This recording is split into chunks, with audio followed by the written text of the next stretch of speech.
Com os irmãos procuram, eu quero agradecer a Deus a oportunidade, por uma vez mais estar na presença do mesmo, por cada amigo que aqui se encontra, por Ezequiel, canal de bênção, para estar aqui nesta noite, esse jovem grande amigo. Quando ele me fez o convite, eu disse, claro, né? Se eu vou para tantos lugares, imagine quando um amigo me chama. Como é que eu vou recusar? Grande amigo, referência, amo muito esse garoto. A cada pastor que está aqui na minha retaguarda, que Deus possa continuar abençoando. Cada membro dessa igreja, enfim, que Deus abençoe a todos. Mas quando se encontrar o Evangelho segundo escreveu João, capítulo de número 1. Quem encontrou, não, glória a Deus. Glória a Deus. Eu vou ler para ganhar tempo. Verso 1 diz assim: no princípio era o Verbo, e o Verbo estava com Deus, e o Verbo era Deus, e ele estava no princípio com Deus. Todas as coisas foram feitas por ele, e sem ele nada do que se foi feito se fez. Verso 14 para finalizar, que é o tema central, que diz assim: e o Verbo se fez carne e habitou entre nós. Vou ler de novo. E o Verbo se fez carne e habitou entre nós. Pode sentar dando glória e aleluia.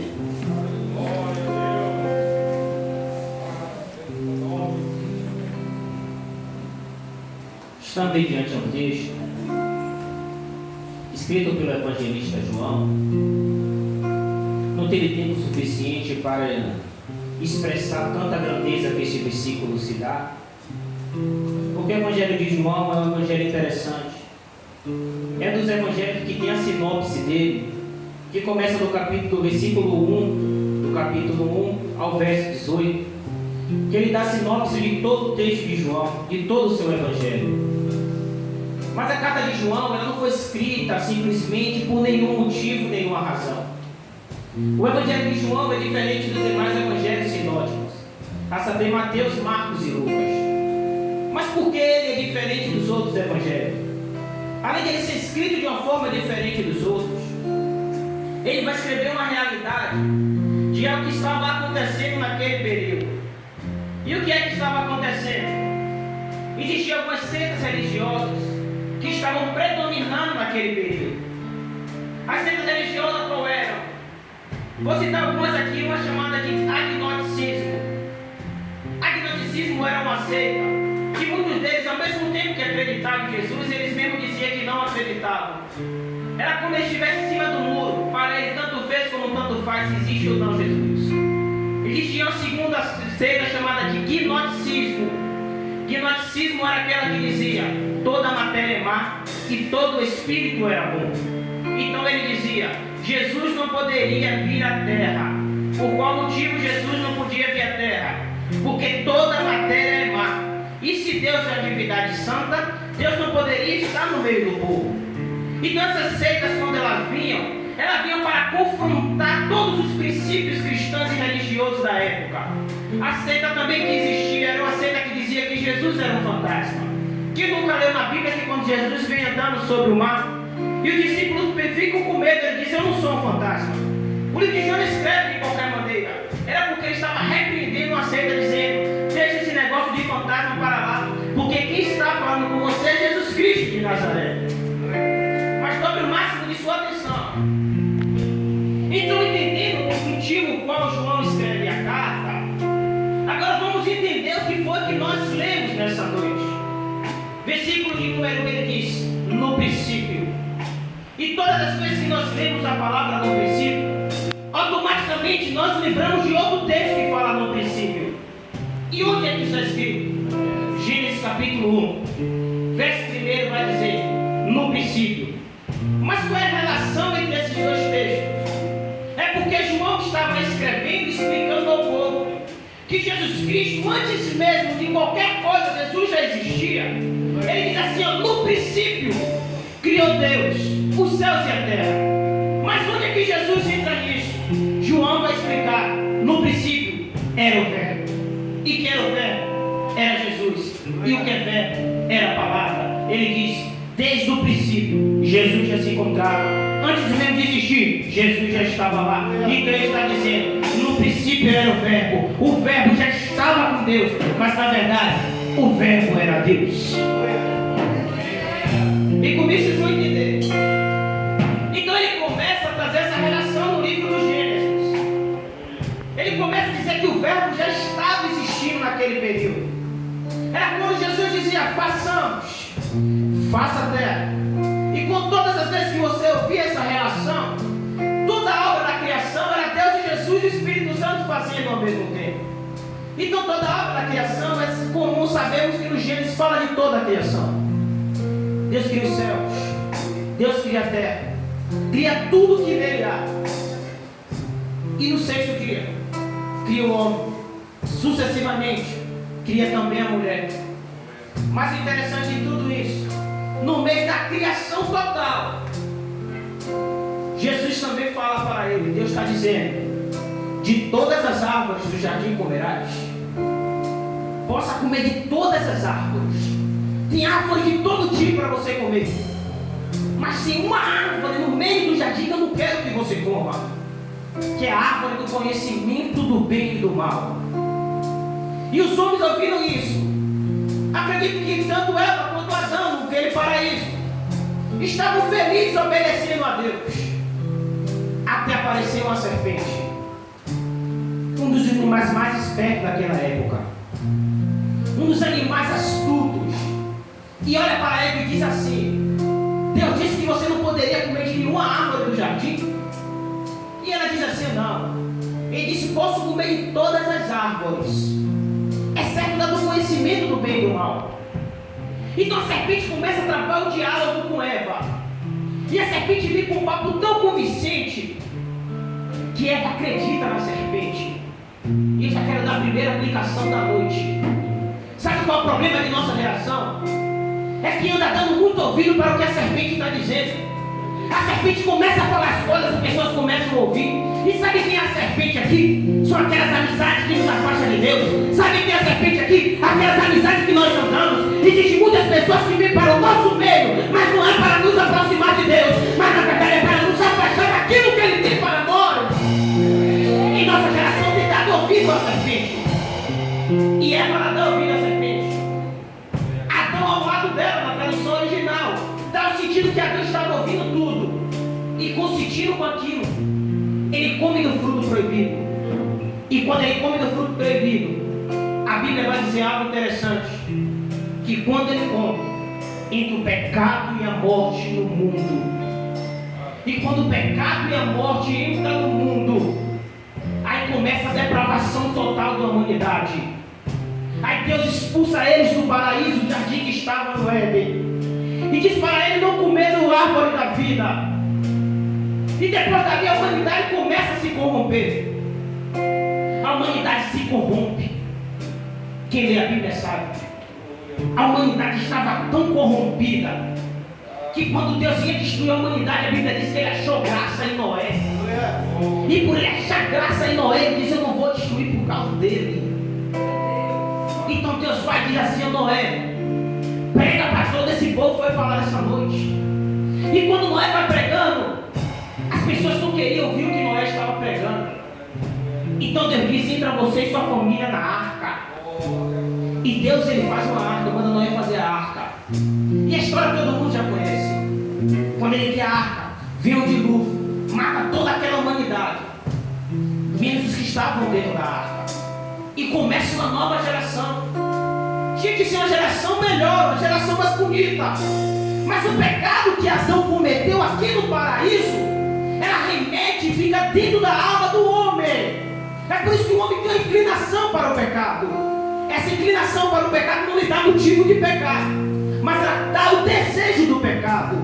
Isso é intrínseco em todos os homens, porque a Bíblia diz, todos pecaram e destituídos foram da glória de Deus. E o que é que acontece? Vocês vão entender, eu até cheguei em João. A humanidade continua se corrompendo. Assim que Noé sai da arca, ele se embebeda. E quando ele se embebeda, um dos seus filhos vai descobrir a sua nudez. Isso aqui é algo muito grave, não vou falar porque eu não vou ter tempo. Noé amaldiçoa. E mesmo depois da geração de Noé, começa o povo a se corromper. O povo continua se corrompendo, cada vez se corrompendo mais. A ponto de o povo se corromper de uma forma que muitas das vezes esquece de Jesus, esquece do Deus poderoso, e a corrupção vinha crescendo. Aí Deus mais uma vez vai achar graça em alguém. Deus acha graça agora em Abraão. Todo mundo conhece a história de Abraão, dos patriarcas: Abraão, Isaac, Jacó. E termina aqui em José. José, quando vai para o Egito, a nação de Israel vai junto com ele. E de Abraão nasce a nação de Israel, que são os filhos de Jacó. E quando a nação vai crescendo, que chega no Egito, a nação mais uma vez vai esquecer de Deus. A nação esquece de novo quando está dentro do Egito. Então Faraó começa a apertar e oprimir o povo depois que José morre. Aí quando Deus mais uma vez está pensando em destruir, aí o povo clama a Deus e diz: tem misericórdia. E quem vai aparecer na história? Moisés. Deus levanta um libertador chamado de Moisés. E quando ele levanta um libertador chamado de Moisés, a história também é muito conhecida. Moisés tira o povo do Egito, leva o povo para o deserto. E quando ele leva o povo para o deserto, Deus fala com ele e diz: faz uma arca. E nesta arca irei habitar com a minha presença. A história todo mundo conhece. Aí toda vez que a arca ia, que simbolizava a presença de Cristo, aonde passava o povo de Deus vencia. Qualquer lugar que ia, o povo de Deus vencia. Mas nós conhecemos a história.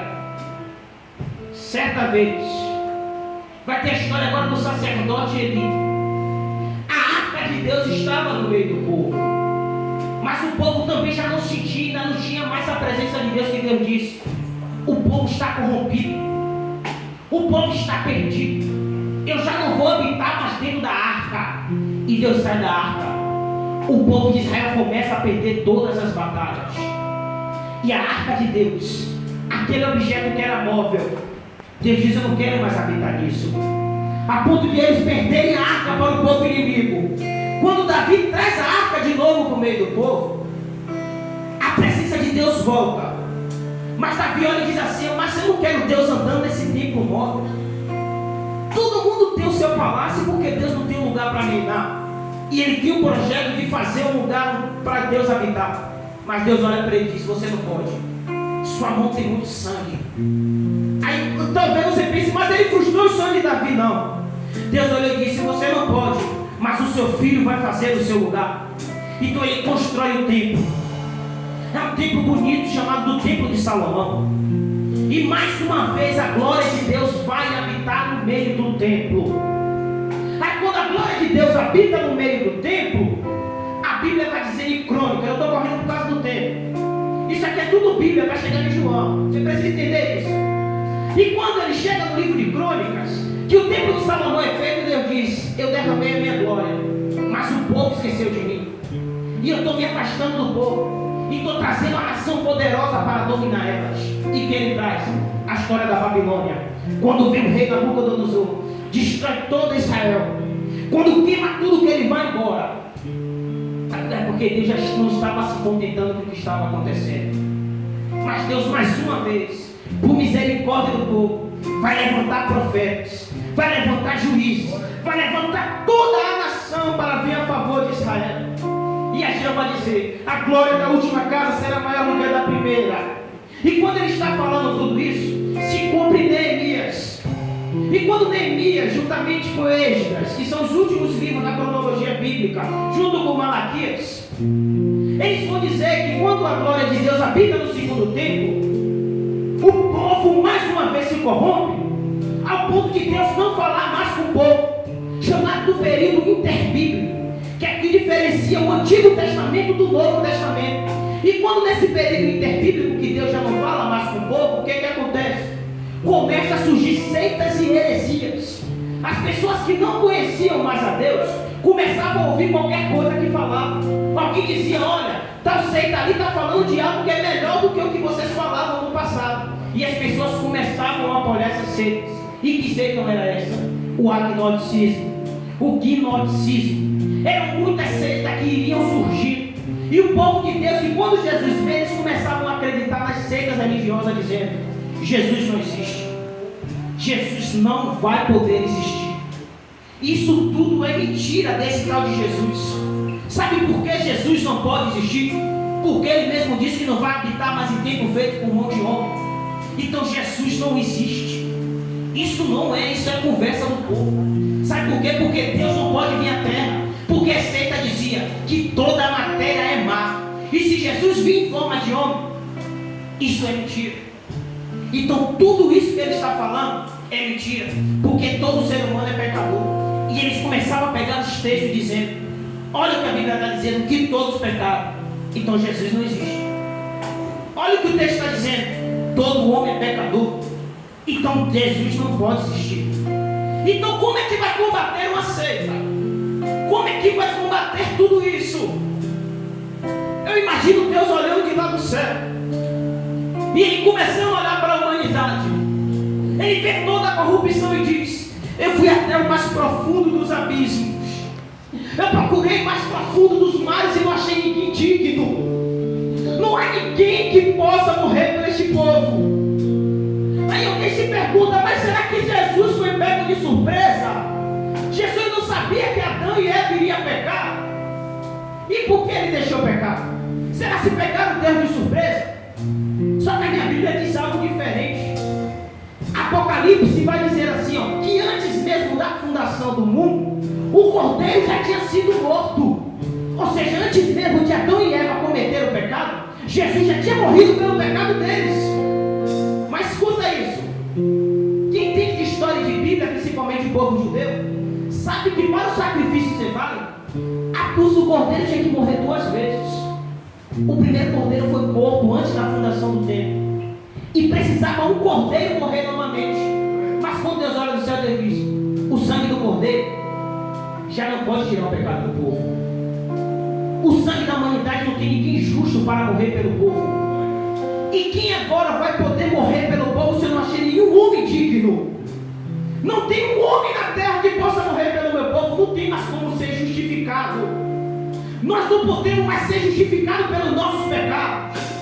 Aí de repente alguma coisa vai se mover no céu. O verbo se levanta e diz: mas espera aí, tem algo que tem, espera aí, ainda existe algo.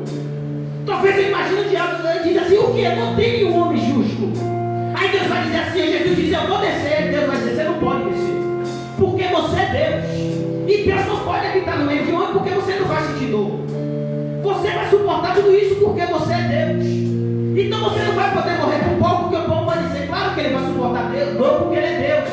Aí Jesus vai dizer isso: mas penso desse povo, vou fazer algo diferente. Filipenses capítulo 12, verso 5 a seguir vai dizer assim, ó. Jesus diz assim, ó: e não tendo ele como usurpação ser igual a Deus, ele esvazia de si mesmo, ele toma forma de servo, ele toma forma de homem, e que se não tem nenhum homem na terra para morrer por ele, eu não tenho como usurpação ser igual a Deus, eu não desço na terra como Deus, eu vou descer como 100% homem, e como 100% Deus, eu vou sentir as dores que eles sentem, eu vou sentir as lágrimas que eles chantem, eu vou sofrer por eles, eu vou padecer por eles. Mas por que isso, Jesus? Porque o primeiro Adão ele pecou, e o pecado começou a apontar no mundo. Mas Jesus vai olhar para Deus e vai dizer: ainda que o pecado esteja apontando no mundo, aonde abundou o pecado, superabundou a graça de Deus. Ai, maravilha! E onde é que está no texto isso? A Bíblia vai dizer que no princípio era o verbo estava com Deus, o verbo era Deus, o verbo estava com Deus desde o começo. O versículo 14 vai dizer assim, ó. Versículo 14: o verbo se fez carne. E quem era o verbo? Jesus. E ele habitou entre nós. A expressão no original que é tabernaculou-se, ele está dizendo aquela arca que Jesus disse que não ia habitar mais. Você lembra que Jesus disse que não ia habitar mais pela mão dos homens? Aí Jesus vai olhar para dentro de cada coração e vai dizer assim, ó: eu não vou habitar mais de tempo feito pela mão de Mas onde tiver um homem me querendo, eu habito dentro dele agora. Agora eu não vou mais habitar dentro do templo, vou habitar dentro das pessoas que estão dentro do templo. É por isso que ele diz assim, que tem 2 ou 3 eu estou reunido no meio deles. É porque Deus está reunido no meio de pessoas.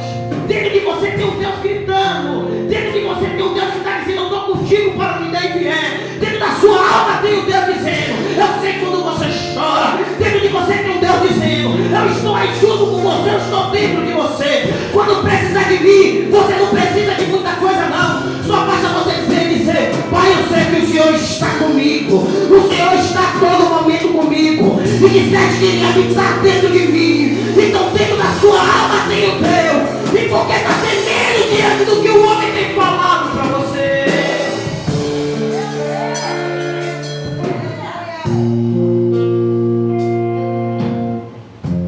E ele se fez carne e habitou entre nós. Jesus, ele morreu pelos nossos pecados. Ele disse que foi o castigo que fez a paz, mas pela pecadura dele nós fomos sarados. Jesus está gritando, dizendo, foi por você. Eu olhei, não achei ninguém digno de abrir o livro e desatar os 7 selos. Aí Jesus fala, eu tenho essa dignidade. Eu vou descer, eu vou sofrer como um homem. Porque Deus disse, eu não vou descer mais a terra, porque a terra está poluída. Eu não vou habitar mais no meio do povo. É semelhante dentro da igreja. Alguns prestam atenção na palavra e outros não. Porque tem muitos que não estão interessados pelo que Cristo fez por nós. Porque muitos vêm para a igreja para bater ponto. Mas na verdade, o sacrifício que Jesus fez por nós já era suficiente de entrar no templo já adorando a Ele. É por isso que eu não preciso forçar você da glória.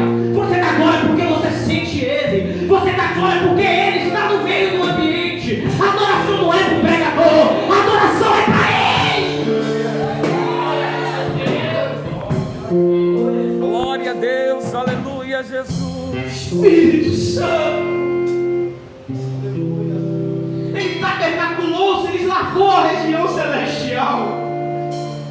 Ele tinha sua divindade total. Mas ele diz assim, eu vou repartir, eu vou ficar 100% homem, 100% Deus. Imagina os anjos olhando para ele e dizendo, não, isso é loucura. Eu imagino toda a humanidade, até uma pessoa normal pensando hoje em dia, isso é loucura. Mas a loucura de Deus é mais sábia do que qualquer inteligência humana. Porque Deus, ele sabe como ele faz todas as coisas. Ele sabia que não adianta nada hoje em dia sacrificar animal, porque não ia valer de nada pelo pecado. Não adianta nada sacrificar Isaac há muito tempo atrás, porque seria um sacrifício de touro, porque Isaac era pecador também. Não existe ninguém justo para morrer por nós, a não ser que alguém estivesse no reino e dissesse, eu vou justificar o meu povo. E que a Bíblia sabe da justificação de Deus. Porque bonito é dizer, Deus me deu um carro. Bonito é dizer, Deus me deu uma casa. Mas melhor ainda é você entender que Deus morreu. Não foi para lhe dar casa, não foi para lhe dar carro, não. Foi para lhe dar algo maior, que é o reino celestial. Deus morreu para te dar algo maior do que o que você quer, o que você pensa. Porque as coisas são passageiras. Mas a palavra de Deus, ela dura para todo sempre. Hoje eu vim aqui pregar sobre Bíblia, nada além disso. Eu trouxe histórias da Bíblia. E estou querendo que você entenda isso. Antes do seu problema existir, Jesus já existia. Antes dessas turbulências que estão passando na sua vida, na nossa vida, Jesus já existia. Antes dessa agonia que o mundo tem feito aí fora, Jesus já existia. Antes de inventarem o mal, Jesus já existia. Mas o que será que acontece com nós? Que muitas das vezes nos desesperamos. É uma geração de jovens e adolescentes se entregando à depressão, se mutilando, e sem entender muitas das Às vezes o porquê acontecem essas coisas é porque muitos púlpitos foram trocados. Ao invés de ser pregado uma palavra, a vida do reino de Deus, é pregado uma palavra que alegra o coração humano.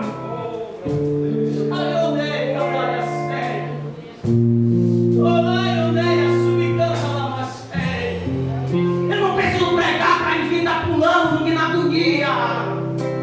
Eu tenho que pregar para você entender isso aqui. Alguém morreu por nós. Alguém morreu por nós. Glória a Deus, aleluia. Quantas vezes será necessário repetir isso? Ele diz que ele se fez carne e habitou entre nós. Ele diz: eu não tive como usurpação, não quis roubar a Deus. Eu não quis descer só como Deus. Isso seria um roubo para a humanidade, descer como Deus. Ele olha e dizer assim, claro que ele aguentou essa dor porque ele era Deus. É claro que ele suportaria isso tudo, seria Deus. Mas eu não tive como usurpação ser igual a Deus. Mas eu esvaziei de mim mesmo e disse: para mim, eu quero sentir as dores que ele sente. Você acha que quando você está chorando, Jesus não está sentindo? Você acha quando você está desesperado que Jesus também não está? Você acha quando você está no seu canto, no seu quarto, dizendo: pai, eu vou morrer? Você acha que ele não sente isso, não? Prove que ele sente. Jesus não estava na cruz do Calvário. Ele olhou para Deus, olhando de lá de baixo e disse assim: pai.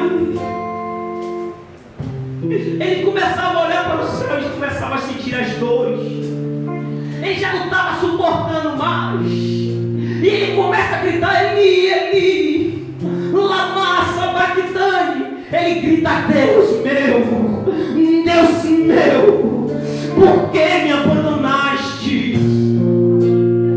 Era como Jesus estivesse dizendo: Deus, o Senhor está me abandonando. Aí quando Jesus está dizendo, olha, Jesus pensa ao mesmo tempo: Deus não está me abandonando. Deus não me abandonou.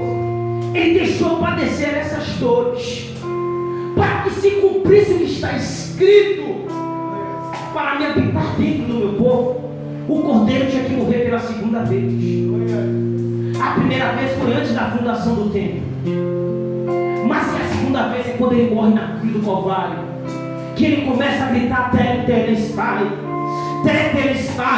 Ele diz assim: está consumado. E aonde o primeiro Adão pegou, ele vai dizer que veio o segundo Adão, que foi Jesus Cristo de Nazaré. E ele veio para a remissão de nossos pecados. E quando Jesus ele morre na cruz do Calvário, aí quando a morte de Cristo ele vem, que ele ressuscita. Ele já não ressuscita indo para o céu, ele já ressuscita dentro de nós.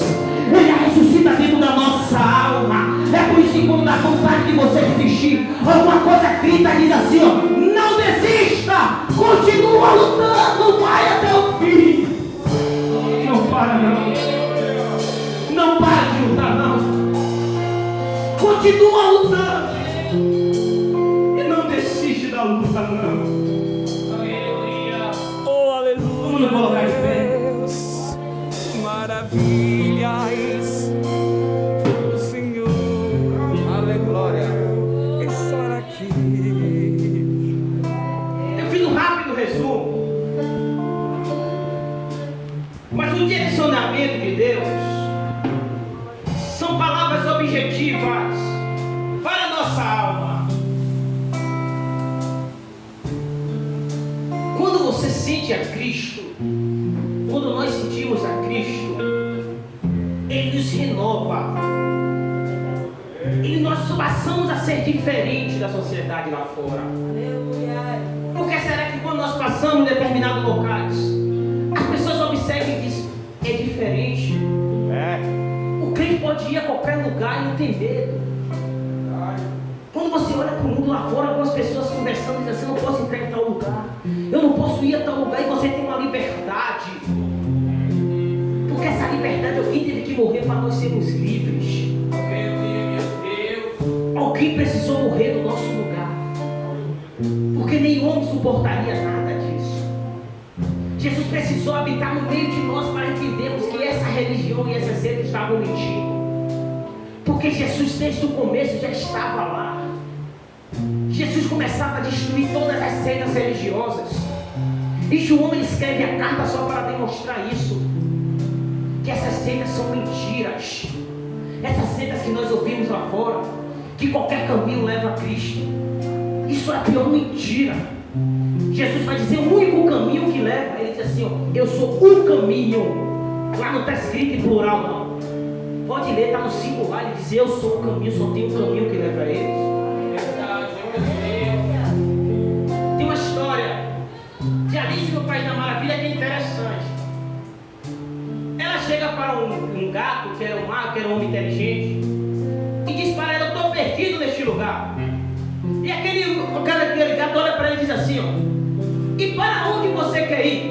Ela diz, tem muitos caminhos aqui. Aí ele pergunta, mas que caminho você quer? Ela fala, eu não sei.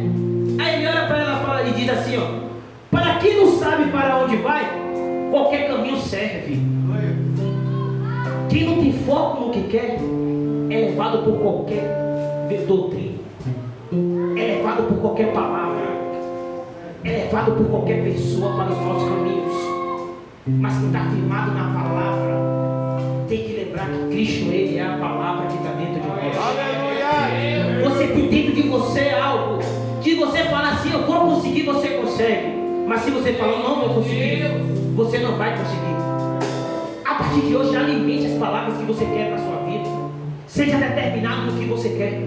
Se você tem o objetivo de ser um cantor bom, diga assim, eu serei um bom cantor. Se você quer ser um bom pregador, leia a palavra e diga, eu vou ser um bom pregador. Porque dentro de você tem um Deus. E esse Deus te ajuda. Esse Deus vai te ajudar naquilo que você não consegue.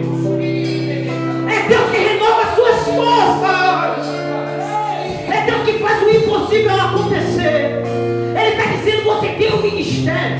Você quer ser algo na sua vida, determine o que você quer. Você quer ver a tua família na casa de Deus, determine. E não desista. Diga, Deus, eu sei que o Senhor está dentro de mim. Dobra os seus joelhos. E diz, Deus, eu não paro de orar até eu não ver o meu filho na casa de Deus. Eu não paro de orar até ver as promessas se cumprirem. Eu não paro de orar até nada disso acontecer. E o Deus que está dentro de você, Ele vai começar a dizer, é isso que eu queria que você falasse. Aleluia! Me chama que eu estou contigo. O amigo Espírito Santo está junto com você. Feche vossos olhos. Pense aí comigo. O que é que você precisa na sua vida?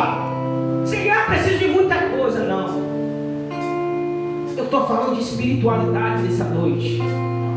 O Evangelho de João é escrito para espiritualidade, porque ele fala da divindade de Deus. É o único evangelho que tem total referência para a divindade de Deus. Então vim trazer hoje para o lado espiritual. Diz assim, Pai, eu preciso orar como eu orar. Senhor, eu não tenho força para isso nem para aquilo. É esse momento de você pedir a Deus força. É você pedindo força e pondo em prática. Diz Deus, eu era daquele tempo que eu orava muito. Eu sou daquele tempo que eu pregava e sentia Deus em toda a pregação. Toda vez que abria minha boca eu sentia Deus, mas hoje, Pai, está complicado. Deus, eu venho até para o culto, mas não consigo prestar atenção em tudo, eu me disperso fácil. Esse é o momento de pedir a Deus o que você precisa no reino espiritual. Como anda a sua vida espiritual? Você anda dando ouvido à serpente? Ou dando ouvido ao que Deus está falando? Você tem ouvido Deus falar com você?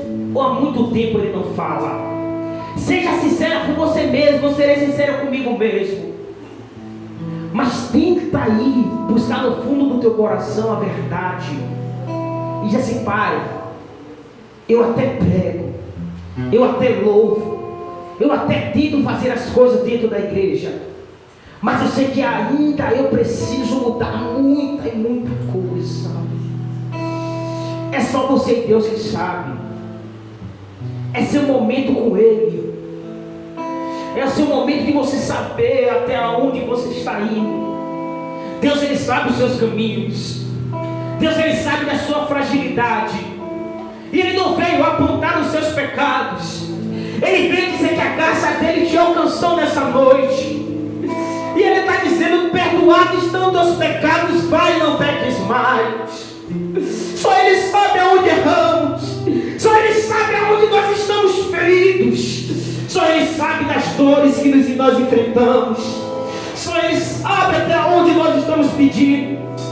Quantas das vezes você não tem força, mas Deus está dizendo: eu também sei que você não tem força, mas pede nessa noite que você precisa. Pede, vai.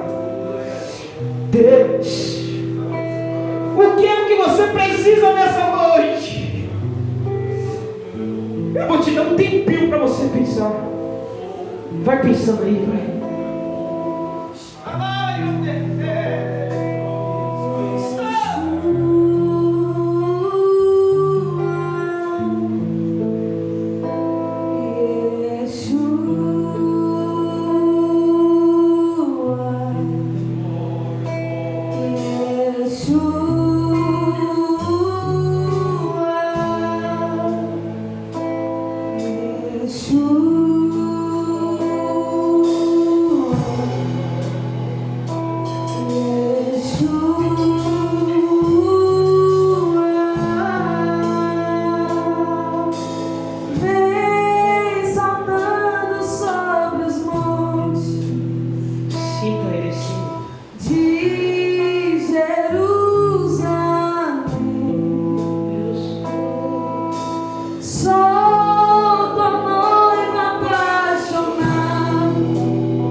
Renova aí com a tua presença aí agora.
Porque temos sentido a tua presença.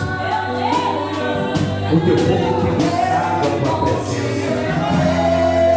A tua palavra diz que no princípio era o Verbo, mas o Senhor está no nosso meio. O Senhor está no nosso meio. Ó Espírito Santo, visita os corações, muda os cativeiros da tua casa. Ei, Cláudio Maia, oh, amado, clemandar que nós sejamos transformados, que nós sejamos mudados pela tua presença, ó Espírito Santo. Habita no nosso meio, fica conosco. O que precisamos é sentir a tua presença, ó Deus, que nós sejamos cheios da tua graça. Ei, vamos chorar para nós. E diante o comandar a sua e comandar a Riam para mandar a sua comandar a Ei, plancho.